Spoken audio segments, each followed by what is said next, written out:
Já, eða útgáfa og myndlist og útgáfa, og við svona fyrir okkar part skilgreindu þetta frekar vítt, bækur myndlist, bækur með myndlist, sýningarskrár, tímarit og svo líka bækur eftir listamenn. Við byrjum nú á því að rifja upp aðeins söguna og eftir því sem við áttum okkur best á að þá eru fyrst gefnar út bækur myndlist á Íslandi á 5. áratugnum og það kom okkur svolítið óvart við upprifjunina að lengi framan af var í öllum tilfellum, eða næstum öllum tilfellum einkaframtak að ræða. Það er að segja að það voru einstaklingar eða fyrirtæki sem voru útgefendur að þessum bókum og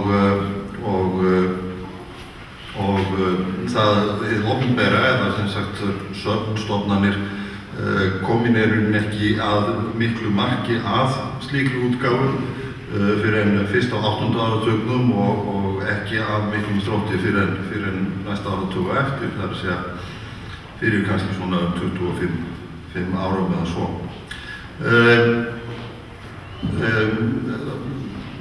Það leyti hins vegar og kannski nokkru fyrr fór að verða svolítið erfitt einkaútgáfu og svo var lengi og útgefendur gátu ekki látið dæmið ganga upp, bækurnar skiluðu ekki nægilegum tekjum en útgáfan á vegum safna var hins vegar blómlegri.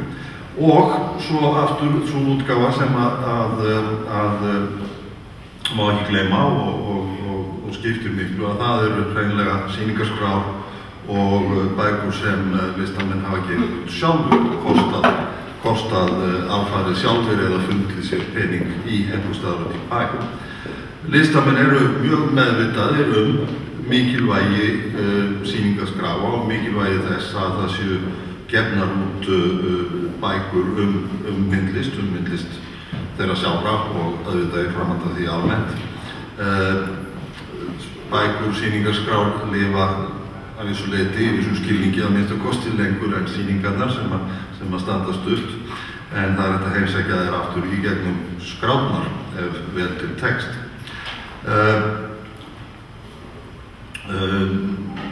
Allra síðustu ár að þá hefur orðið ansi merkileg breyting á þessu.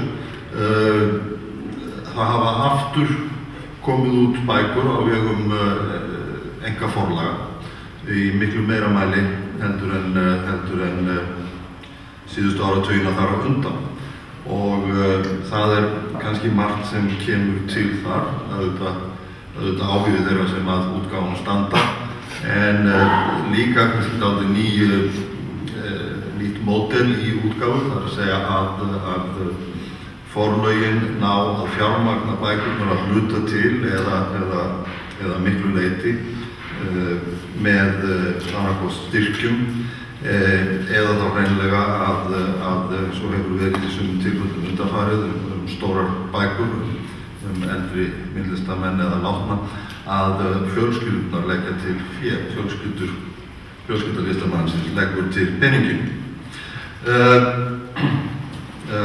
Á móti hefur náttúrulega orðið dálítil aftur þróun og hagkvæmilega núna alveg síðustu 2 árin í söfnunum þar sem að útgáfa á þeirra vegum hefur dregist nokkuð saman.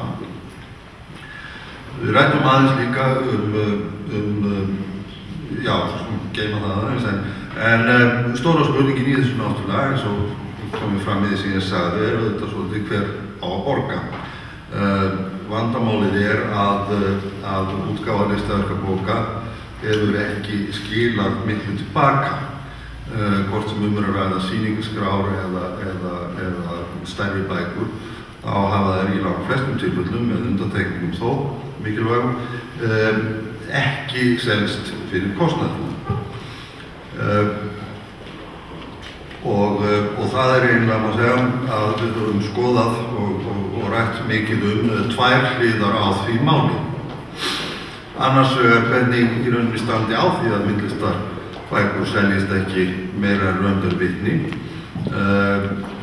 og sérstaklega í ljósi þess að við vitum hver áhuginn er í rauninni mikill eftirsóknin í myndlist talsverð.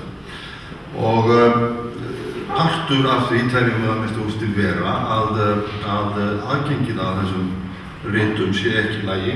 Það vanti í rauninni öflugri dreifingu, öflugri sýnileika í bókabúðum og þar horfðum við sérstaklega til safnara sem vorum sammála það að alla vildum gjarnan sjá mun öflugri bókabúðir tengdar söfnunum.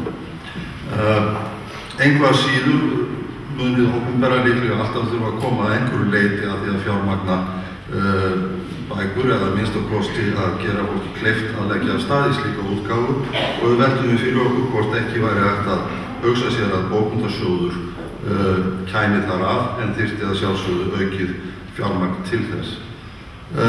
Ég sé að ég komin yfir tímann, ég drepið á nokkurn veginn helstu atriðunum.